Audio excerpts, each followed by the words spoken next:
Assalamualaikum warahmatullahi wabarakatuh. Assalamualaikum warahmatullahi wabarakatuh. Selamat pagi Tribuners, berjumpa bersama saya Ari Mariadi, jurnalis Tribun Timur dalam program Ngobrol Politik. Pagi hari ini, Selasa 9 Agustus 2022, kita kedatangan tamu spesial, salah satu ulama Indonesia, tokoh nasional, pernah menjabat sebagai Duta Indonesia untuk Arab Saudi, pernah juga menjabat sebagai Menteri Sosial di era pemerintahan Presiden SBY dan saat ini menjabat sebagai Ketua Majelis Syuro PKS, Bapak Dr. Salim. Assalamualaikum, selamat pagi Pak. Waalaikumsalam, selamat pagi Ari. Bagaimana? Alhamdulillah. Bagaimana kabar hari ini Pak Ketua? Alhamdulillah, hari keempat di Sulawesi Selatan. Jadi Kelihatannya magnet Sulawesi Selatan ini dahsyat. Buat kita nggak keluar-keluar dari sini. Tribuners, hari ini kita akan membincang tema PKS menatap pemilu 2024. Jadi Pak Ketua, ini sudah hari keempat di Sulsel. Kita akan membincang apa saja agendanya dan bagaimana kesiapan PKS menghadapi pemilu 2024. Pak Ketua, ini mengapa memilih Sulsel sebagai agenda kunjungan politik di bertajuk Pak Salim Menyapa Indonesia? Assalamualaikum, selamat pagi, salam sejahtera untuk kita semua. Jadi kenapa pilihan kita saat ini di Sulsel? Karena kita sudah keliling. Sudah dari Aceh, kemudian dari Kepri, Lampung, Jawa Tengah, Timur, kemudian Jawa Barat. Nah, ini kita menuju ke Indonesia bagian timur. Hari-hari ini kita berada di Sulawesi Selatan. Nanti terus begitu kita akan keliling ke NTT, sebab NTB kita sudah keliling juga. Kemudian Maluku, Maluku Utara, Papua, itu akan terus kita akan berjalan sekarang. Karena pintu gerbang bagian timur ini, wilayah timur adalah Sulawesi Selatan, nah kita harus memasuki pintunya kan. Jadi kalau ke bagian wilayah timur ini ya pintunya adalah Sulawesi Selatan. Nah, kita akan permisi kita mesti tabe dulu di sini. Nah, kita mesti tabe permisi dulu. Ah, itu. Setelah itu kita keliling di Indonesia bagian timur, insya Allah. Selama 4 hari ini apa saja agenda di Sulsel, Pak Ketua? Saya terus terang di Sulsel ini juga dapat gelar adat juga. Dapat gelar adat, tapi saya melihat banyak filosofi local wisdom yang sangat indah di Sulsel ini. Yang menurut kita ini titik kolaborasi yang sangat dahsyat yang kita dapatkan di Sulawesi Selatan. Contoh umpamanya, ada beberapa ungkapan falsafah yang indah seperti sipaka tahu, sipaka lebih, sipaka ingat, sipaka tua, itu kan indah semua. Kata luhur, Nah, itu kan bagaimana saling menghormati, saling memuliakan, saling yang semuanya itu kan indah sekali. Buat kita di PKS itu sendiri, ini fondasi yang sangat kokoh untuk kita lakukan kolaborasi. Sebab PKS dalam Rakernas di 2022 ini memberikan satu tekanan yang sangat kuat sekali kaitan dengan transformasi dan kolaborasi. Nah, dua-dua itu penting untuk kita lakukan sebagai anak bangsa. Kalau tidak juga sulit. Sulit bagaimana kita menyelesaikan permasalahan bangsa kemudian hanya satu partai atau satu kelompok, sulit.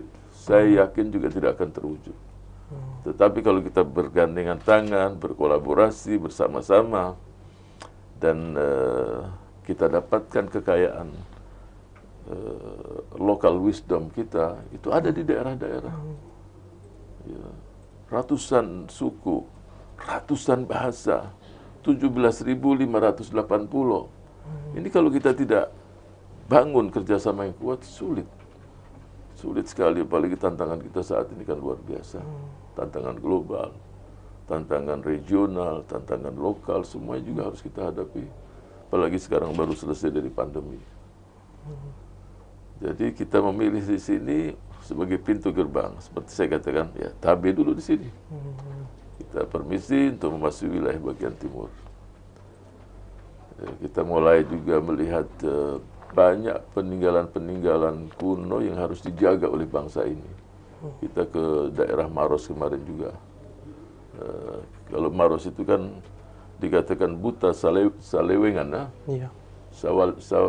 Salewangan, artinya negeri yang damai, yang sejahtera, yang itu kan bahasa-bahasa yang masyarakat sejak awal sudah optimis bahwa negeri kita ini dimulai dari Kabupaten Maros, negeri yang damai, negeri yang sejahtera, negeri yang tentram.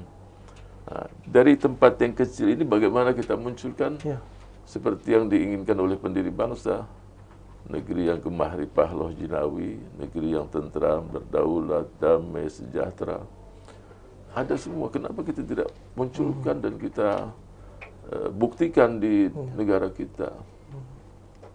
Jadi saya menyapa seluruh wilayah-wilayah Indonesia. Di samping juga bertemu dengan kader-kader Partai Keadilan Sejahtera, ya, dan berikan semangat optimis ke depan.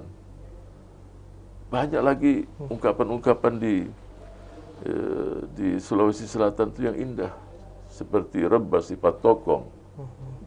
Ada bisa bahasa sini? Kalau di Sulsel itu ada Bugis Makassar. Kalau saya suku Makassar Pak Kita. Jadi Rebah Sifat Tokong, Mali Siparepa, terus Malilu Sipaka Inga. Nah itu, jadi mungkin ini bahasa Bugis ya, Bugis. Ya. Jadi yang Rebah Sifat Tokong yang jatuh kita angkat, kita tegakkan. Terus Mali Siparepa yang terhanyut kita bawa ke tepi. Malilu Sipaka Inga yang lupa, yang salah kita ingatkan. Ini kearifan lokal yang luar biasa. Kenapa kita tidak? Saya ketika ke daerah-daerah, saya tanya bagaimana kearifan lokal, falsafah di daerah untuk kita munculkan bagaimana membangun kolaborasi di daerah itu. Jadi dengan itu kita munculkan. Memang ada bahasa Bugis Makassar, ada bahasa Bugis, memang ada perbedaan-perbedaan juga. Kalau Makassar, Majapa ya, Majoka juga Bugis. Jadi saya juga belajar juga sedikit-sedikit. Jadi beberapa hari ini pun banyak bahasa Bugis, apalagi saya sudah mendapatkan gelar adat. Dan gelar adat itu yang buat saya juga luar biasa. Saya bangga dan bersyukur. I Waliudin, Kareng Manaba, Rimarusu. Bahasa apa itu? Bahasa Bugis. Bahasa Bugis. Apa kemarin penyampaian kalian apa maknanya itu Pak Ketua? Jadi gelar itu saya dapatkan dari Balarompua Kararangen Marusu, kerajaan yang ada di wilayah sini salah satu. Itu dapat gelar tadi I Waliudin Kareng Manaba Rimarusu. Itu mereka punya tim khusus. Jadi dengan saya mendapatkan gelar itu, itulah saya mulai menggali, menghafal dan amanah untuk diri saya bagaimana saya mewujudkan tadi Sipaka Tahu, Sipaka Lebih, Sipaka Inga dan Sipaka Tua. Itu ya, kita ingin buktikan tanpa saling menghormati, tanpa saling mencintai, tanpa saling menyayangi, sulit kita membangun negeri ini. Karena pasti setiap suku, setiap daerah punya kearifan-kearifan lokal yang harus tetap dijaga, dan bagaimana kita membuktikannya, mewujudkannya juga di masyarakat. Jadi bukan hanya Indonesia menyapa saja, maksud saya hanya terus saya berbicara saja, tapi saya menggali apa sih yang bisa dimunculkan di situ untuk kemaslahatan kita bersama. Saya terus terang ketika keliling beberapa hari bangga dengan local wisdom yang ada di daerah ini. Yang tadi saya katakan bagaimana Kabupaten Maros dengan Buta Salewangan itu, nanti Buta Salewangan negeri damai tentram itu. Jadi sambil menyapa, mendengar, menggali, terus bagaimana kita membangun link pada seluruh kelompok yang ada di daerah. Saya lihat juga kemarin di Takalar ada deklarasi pemenangan dari desa. Apa saja dibahas dan apa maknanya itu pemenangan dari desa itu Pak Ketua? Kita inginkan dari desa, biasa kan pemenangan itu dari pusat ke bawah, tapi ini dari bottom up, dari bawah ke atas. Ini satu gerakan yang saya pikir bagus sekali. Jadi tidak ada top down saja, tapi kemenangan yang hakiki itu adalah bagaimana saudara-saudara kita di desa itu menang. Mereka sejahtera dan mereka mandiri. Bayangkan kalau masyarakat di desa itu mandiri, mereka mampu mensejahterakan diri mereka sendiri, dan mereka ikut serta untuk memenangkan partai ini, yang nanti intinya adalah untuk seluruh anak bangsa. Jadi menyapa itu sendiri tidak hanya seperti tadi, tapi kita juga membangun semangat kebersamaan, kolaborasi, memberikan wawasan kebangsaan kepada seluruh anak bangsa ini. Tidak perlu saling menstigma satu dengan yang lain. Sudahlah, itu sudah lewat semuanya. Bagaimana kita mengisi kemerdekaan ini dengan semangat satu bangsa, satu bahasa, satu tanah air. Nah, itu kita akan munculkan terus. Kita masuk ke tema ini, Pak Ketua. Boleh. Sebagai Ketua Majelis Syuro ini, bagaimana melihat kesiapan PKS menghadapi pemilu 2024, Pak Ketua? Pertama, kita paling siap insya Allah. Buktinya ketika pendaftaran, kita hari pertama kan. Semua hari kan juga melihat kan. Di hari pertama PKS, karena kita serius. Kita serius bahwa dengan sarana demokrasi yang harus kita kawal, kita jaga, nah ini kita akan wujudkan Indonesia sebagaimana yang dicita-citakan oleh para pendiri bangsa. Jadi demokrasi ini pun harus dikawal. Itulah PKS hampir hampir mendekati 10 tahun kita di luar pemerintahan. Kenapa kita di luar pemerintahan? Kita katakan pada dunia bahwa demokrasi kita ini tetap solid, tetap bagus. Kenapa? Karena ada check and balancing, ada yang di luar. Ada yang memberikan pengawasan kepada pemerintah. Yang bagus kita apresiasi, yang kita melihat kurang ya kita kritik konstruktif. Dan kalau PKS memberikan kritik, PKS juga memberikan solusi juga. Nah, tidak asal beda aja. Tidak ada asal beda. Oh ini kita nggak cocok, ini masukan dari kita. Terserah mau digunakan atau tidak. Jadi PKS hadir di luar pemerintahan bukan hanya asal beda saja, tetapi pertama menjaga agar demokrasi kita ini tetap on the track seperti yang dicita-citakan oleh reformasi kita. Kalau boleh tahu ini Pak Ketua, kalau apa saja peran Majelis Syuro dalam PKS dan menghadapi pemilu? Jadi peran dari Majelis Syuro kita adalah untuk memutuskan hal-hal yang mendasar. Contoh, umpamanya kita berkoalisi dengan partai mana saja. Setelah berkoalisi kemudian apa dan siapa presiden yang kita usung, wakil presiden yang kita usung, itu diputuskan di situ. Jadi tidak ada yang sifatnya pribadi, itu diputuskan di Majelis Syuro. Kemudian apa kira-kira strategi kita ke depan yang sangat mendasar, bergabung dengan pemerintah atau di luar, itu diputuskan juga di Majelis Syuro. Jadi hal-hal yang sangat mendasar sekali. Yang operasional harian ya silahkan. Presiden partai, kemudian di wilayah, kabupaten, kota silahkan untuk melaksanakan operasional harian. Ada sebagai di mata Majelis Syuro, ada mungkin kriteria ini untuk pasangan calon presiden, calon wakil presiden yang diusung ke depan ini Pak Ketua? Yang pertama peluang menangnya tinggi. Sebab kalau kita usung kalah juga sayang juga kan. Berarti yang punya kans untuk menang itu cukup tinggi. Nah, itu kita akan usung supaya kita ikut juga dalam pemerintahan ke depan. Berarti yang punya peluang, berarti popularitas, elektabilitas juga harus kita kaji itu semua. Tadi juga yang menarik Pak Ketua disebut Makassar sebagai pintu gerbang Indonesia Timur. Nah, apakah ada tokoh-tokoh di Indonesia Timur yang dilirik juga ini Pak Ketua Ya, untuk menuju Pilpres? Ini saling melirik, ini kuat sekali. Iya. Ya, kita melirik, terus ada juga orang melirik kita. Itu wajar lah. Karena semuanya juga punya kepentingan.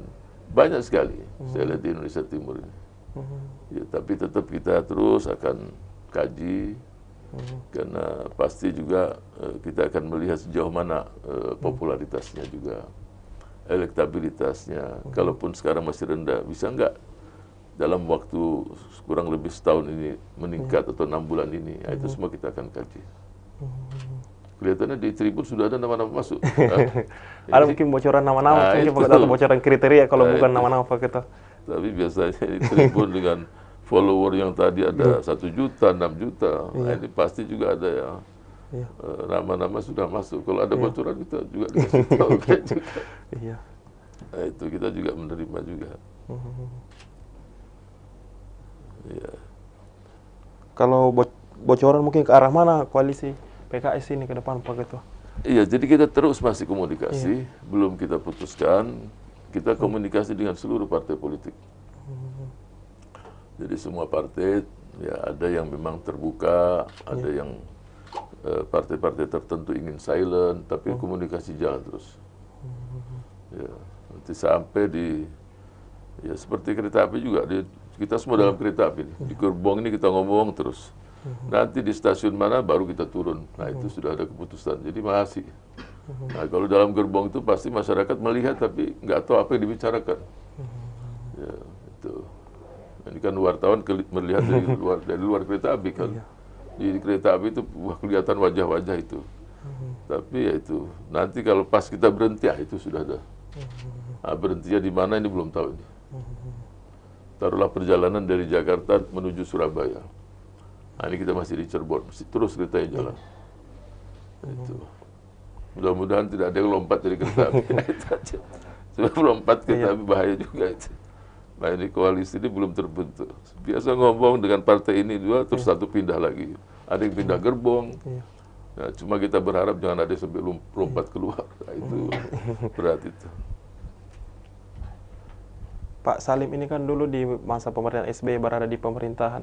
Nah di 2 periode ini PKS memutuskan konsisten berada di luar pemerintahan. Apa saja bagaimana pandangan Pak Salim terhadap pemerintahan ini dari luar, kacamata dari luar ini Pak Ketua? Ya ada beberapa kebijakan yang kita tidak sepakati seperti saya katakan tadi. Kita tidak pernah dalam etika politik kita itu menyerang individu. Jadi tidak ada menyerang pemimpin bangsa atau RI 1 atau Wapres atau gubernur, tidak ada. Sebab etika politik pun harus kita jaga. Tapi kalau ada kebijakan yang kurang pas, ya kita berikan kritik konstruktif. Bukan asal beda ya. Kritik kita konstruktif untuk kemaslahatan bangsa juga. Dan sekali lagi juga kita memberikan pandangan dan pendapat kita. Itu. Sebab etika berpolitik pun harus kita bangun bersama. Supaya apa? Supaya kita wariskan pada generasi selanjutnya. Apalagi ini peluang-peluang milenial ini kan, Gen Z ini kan cukup banyak. Ya cukup banyak mereka, agar mereka tumbuh kembang pun menjadi politisi-politisi yang bagus ke depan. Sehingga kita dalam pileg ke depan ini, anak-anak muda milenial ini sudah mulai masuk ini. Di tokoh-tokoh yang kita usulkan untuk DPR RI, provinsi, kabupaten, kota. Kita berikan porsi yang cukup banyak lah untuk mereka. Setelah berkeliling 4 hari ini dan menemui kader PKS Sulawesi Selatan, bagaimana Pak Ketua ini melihat kekuatan PKS di Sulsel ini Pak Ketua? Semakin meningkat terus. Semakin semangat, semakin meningkat. Ya memang itulah saya katakan, kita membangun strategi yang dalam strategi kita adalah transformasi dan kolaborasi. Jadi harus ada perubahan dalam berkomunikasi dengan publik pun. Publik melihat PKS mungkin sebelumnya eksklusif. Ya mungkin Ari juga melihat gitu kan. Dan sekarang udah terbuka. Dari namanya saja publik sudah tahu PKS partai kita semua. Kan begitu kan? Ya itu. Dari itu aja benar ini PKS. Rupanya kalau orang Timur ini, kalau orang Manado ini orang partai ini ya, atau partai kita semua, atau kalau Selatan ya ini partai kita bersama, PKS partai kita semua, ya, partai keluarga sejahtera, nah, semuanya bisa, ini Masya Allah, jadi nama itu walaupun tetap Partai Keadilan Sejahtera. Itu. Ini kemarin juga menarik Pak Ketua, waktu kunjungan ke Rujak Gubernur itu di Pak Ketua juga sampaikan partai kita semua dan menyebut juga partai Pak Gubernur. Apa maknanya itu Pak, sampai banyak yang memaknai di orang di luar itu Pak Ketua, para elit.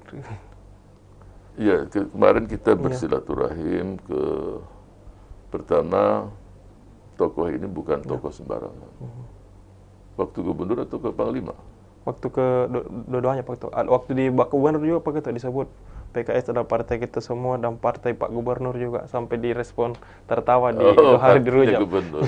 Ya emang kita usung. Iya. Ya kita usung, wajar lah kalau dia tokoh yang kita usung, dia pasti juga merasakan itu partai dia juga.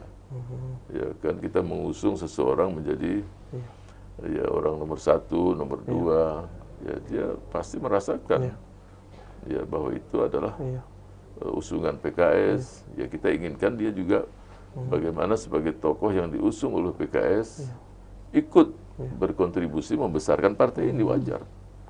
Ya kalau Panglima Pak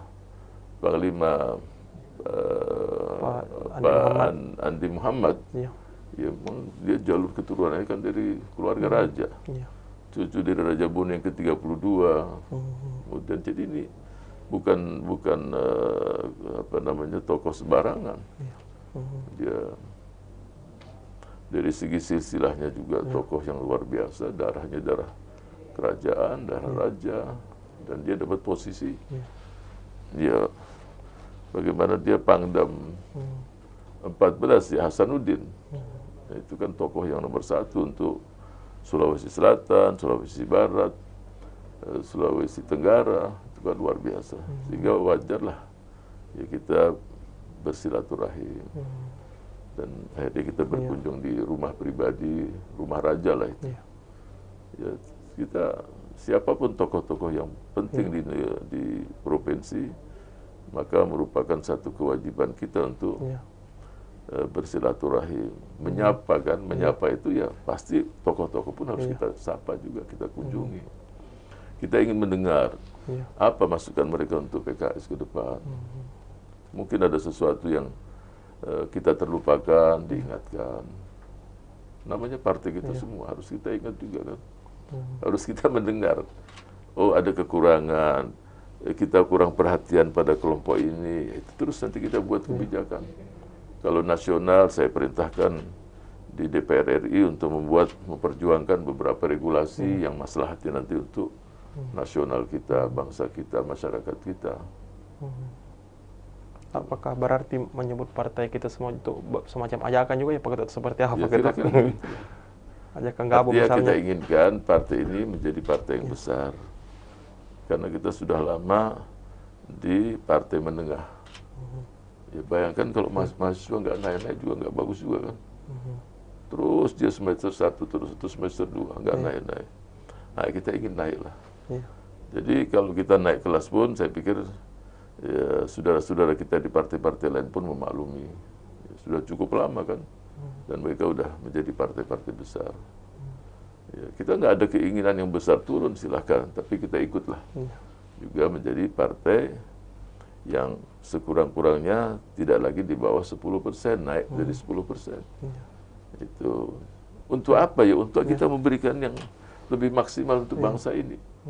Semakin besar suara kita, maka semakin besar pula amanah tanggung jawab kita untuk bangsa dan masyarakat. Jadi tugas partai itu kalau yang kita perintahkan di PKS, layani masyarakat. Bukan ingin dilayani, tapi layani. Wujudkan cita-cita pendiri bangsa. Apa itu? Sejahterakan masyarakat. Kalau kader kita menjadi eksekutif, gubernur, bupati, wali kota, ya kamu harus berbuat sebaik mungkin untuk ikut mewujudkan cita-cita bangsa ini. Apa itu? Sejahterakan masyarakat. Turun, sapa mereka. Berikan mereka motivasi. Dampingi mereka-mereka yang miskin agar mereka keluar dari kemiskinan. Itu kerjaan pemimpin. Dan kamu adalah sebagai seorang ayah. Masyarakat ini anak-anak kamu. Cintailah mereka. Seorang ayah tidak akan merasa dia bahagia sejahtera sampai dia melihat anak-anaknya sejahtera. Itu yang kita inginkan. Jadi kita bukan hanya ingin berbangga-bangga dengan suara yang banyak, capaian yang banyak, tapi kita ingin berbuat yang baik dan banyak untuk masyarakat. Itu tujuannya. Semakin banyak kursi kita, semakin besar tanggung jawab, dan semakin maksimal kita melayani masyarakat. Apa target yang diberikan ke kader PKS Sulsel ini Pak Ketua? Ya, meningkatkan suara. Target kita nasional 15%. Ya, mudah-mudahan terwujud. Sekarang kan 8,2. Ya target itu saya pikir juga wajar lah. Setiap partai politik harus punya target. Nah, kita inginkan target kita di 2024 tadi, mudah-mudahan capaian itu bisa didapatkan. Kemarin juga yang menarik disampaikan waktu kunjungan di Rujak itu, Pak PKS mengajukan judicial review ke MK soal PT apa gitu. Iya, itu kita ajukan karena ya tanggung jawab kita sebagai partai politik, karena kita memiliki legal standing. Itu tidak dimiliki oleh orang-orang pribadi, partai politik yang punya legal standing. Kita inginkan yang 20% tadi turun antara 7 sampai 9. Dan ini ada kajian-kajiannya. Kajiannya apa ya, selama sekian tahun, itulah kebanyakan partai politik kita itu di level itu. Nah, kalau di level itu mereka tidak bisa mengajukan presiden atau calon presiden dan wakil presiden, ya berarti demokrasi kita ini hanya berpihak pada satu partai saja. Olehnya itu kita ingin. Kita tidak menyebutkan 7 atau 8, nanti terserah keputusan Mahkamah Konstitusi. Kalau yang soal agenda kebangsaan, dialog kebangsaan apa saja nanti dibahas ini di agenda terakhir saya lihat Pak itu. Iya, jadi agenda kita adalah kita ingin mengatakan inilah agenda kita. Di PKS ini Bu, pemahaman tentang kebangsaan itu luar biasa, sangat dalam sekali. Itu nanti akan kita sampaikan dalam dialog nanti dengan masyarakat. Coba kita lihat bagaimana himne PKS. Jadi mereka-mereka yang mendengar himne, mendengar dialog kebangsaan, mereka paham betul bagaimana PKS itu tidak hanya berpikir untuk partainya saja, tapi berpikir yang terbaik untuk bangsa ini. Contoh umpamanya, ada di beberapa provinsi, kita melihat siapa calon yang terbaik. Mungkin bukan dari PKS, tapi orang ini adalah yang paling pas untuk daerah tersebut. Ya kita usung. Banyak yang terjadi di beberapa tempat. Ya, kalau kader kita kalah, sayang. Tapi kalau si fulan yang kita usung, ini akan berhasil dan dampaknya juga untuk prospek ke depan untuk bangsa dan masyarakat bagus. Kita usung. Inilah pemahaman kita. Selain Pak Gubernur dan Pangdam, siapa saja tokoh yang ditemui selama di Sulsel Pak itu? Yang ditemui di Sulsel, ya kita, ya pertama gubernur, karena wakil dia terus jadi gubernur, itu kita usung, itu kita buat acara juga dengan beliau. Kemudian Pangdam 14 Hasanuddin, itu juga kita bersilaturahim. Ya, banyak kita dengan masyarakat juga, dengan tokoh-tokoh adat juga saya mendapatkan gelar adat tadi, itu juga atas kunjungan kita dan acaranya juga dilakukan. Yang berikutnya dengan komponen kelompok masyarakat, ya karena kunjungan kita ini ya di samping ke kader Partai Keadilan, ada muatan kerakyatan, ada program-program UMKM juga yang kita dukung. Kemudian wawasan tentang kebangsaan dengan dialog-dialog tadi. Semua itu kita lakukan setiap kita menyapa Indonesia. Di titik manapun ada program yang berkaitan dengan kerakyatan, kebangsaan, kemudian kepartaian, dan yang berkaitan dengan kearifan lokal, semua kita lakukan. Kesan-kesan selama di Sulsel ini Pak Ketua? Wah, luar biasa. Saya lihat, saya semakin gode di sini, makan terus. Asik makanannya. Nah itu, cuma kita lupa waktu datang mesti saya timbang badan tuh. Supaya tahu, datang taruhlah 65 kilo, pulang 70, berarti naik 5 kilo. Kita lupa kemarin, tapi berasa ini timbangan naik. Itu. Gimana kesannya terhadap kuliner Bugis Makassar Pak Ketua? Macam-macam makanan, dan makanan-makanan itu top-top juga. Ada yang namanya Napoleon. Nah, ini Napoleon kita makan juga di sini. Kalau di tempat lain tuh, nah itu. Saya nggak tahu siapa yang kasih nama itu, ikan Napoleon. Kemudian ada juga udang-udang yang saya tidak pernah makan kecuali di sini. Udang, apa itu yang dalamnya itu? Udang kipas. Kipas ya, udang kipas. Yang dalamnya seperti, rasanya bukan rasa-rasa mayones atau apa itu rasanya. Enak sekali. Itu. Cuma itulah, semuanya enak, cuma tidak bisa juga tiap hari itu. Ya, kalau tiap hari kantong semakin menipis. Jadi nggak apa-apa lah, 2-3 bulan setiap kesini. Sebab cari daerah lain juga susah. Itu. Jadi ujung pandang Sulawesi Selatan ini dahsyat ekonominya. Ya, cuma perlu dikelola dengan sebaik-baiknya, nanti juga memberikan kesejahteraan untuk masyarakat. Saya tidak hanya melihat Sulawesi Selatan, di Indonesia bagian timur akan mendapatkan, bahkan nasional kita. Terakhir ini Pak Ketua, ada pesan-pesan mungkin untuk warga Sulawesi Selatan Pak Ketua? Ya, saya kalau mau berpesan, wujudkanlah local wisdom, falsafah-falsafah yang sangat indah yang ada di Sulawesi Selatan. Kalau itu terwujud, saya yakin juga masyarakat ini juga akan saling tolong-menolong, saling menghormati, saling mencintai satu dengan yang lain. Ya, saya optimis ya. Itu ya. Jadi pertahankan kekayaan alamnya. Dalam arti tidak semua pun harus dihabisi. Ada kekayaan alam yang harus kita jaga. Karena kita di Maros kemarin itu melihat keindahan alamnya yang usianya ada 5.000 tahun. Saya ikut ke tempat-tempat yang dengan menggunakan perahu kecil itu di daerah Maros, namanya apa namanya itu, tempat yang menjadi kunjungan wisata dunia. Nah, itu jangan sampai, walaupun muatan semennya itu bahan baku semennya sangat luar biasa di situ, saya mohon jangan dirusak itu. Walaupun ada kepentingan ekonomi, tapi jaga, karena indah sekali alam itu. Indah sekali, dan saya dapatkan banyak turis-turis berdatangan di situ, di daerah Maros. Ya, itu dijaga. Yang kedua tadi yang pertama tadi saya katakan bagaimana ekonominya ini yang luar biasa di Sulawesi Selatan ini. Kemudian local wisdom, dan yang ketiga bagaimana kita saling berkolaborasi. Ya, transformasi artinya masing-masing kelompok, apakah partai politik atau suku, ya ada hal-hal yang perlu kita rubah. Yang negatif kita buat positif. Contoh ini, contoh umpamanya, terutama dalam partai politik, tidak perlu menstigma yang lain. Oh, kamu tidak nasionalis, saya lah yang nasionalis. Kamu tidak Pancasila, saya lah yang Pancasila. Udah, ini perlu ditinggalkan. Yang penting bagaimana kita cari titik temu untuk membangun bangsa ke depan, menjadi Indonesia yang lebih bagus, lebih baik, sesuai yang dicita-citakan oleh pendiri bangsa.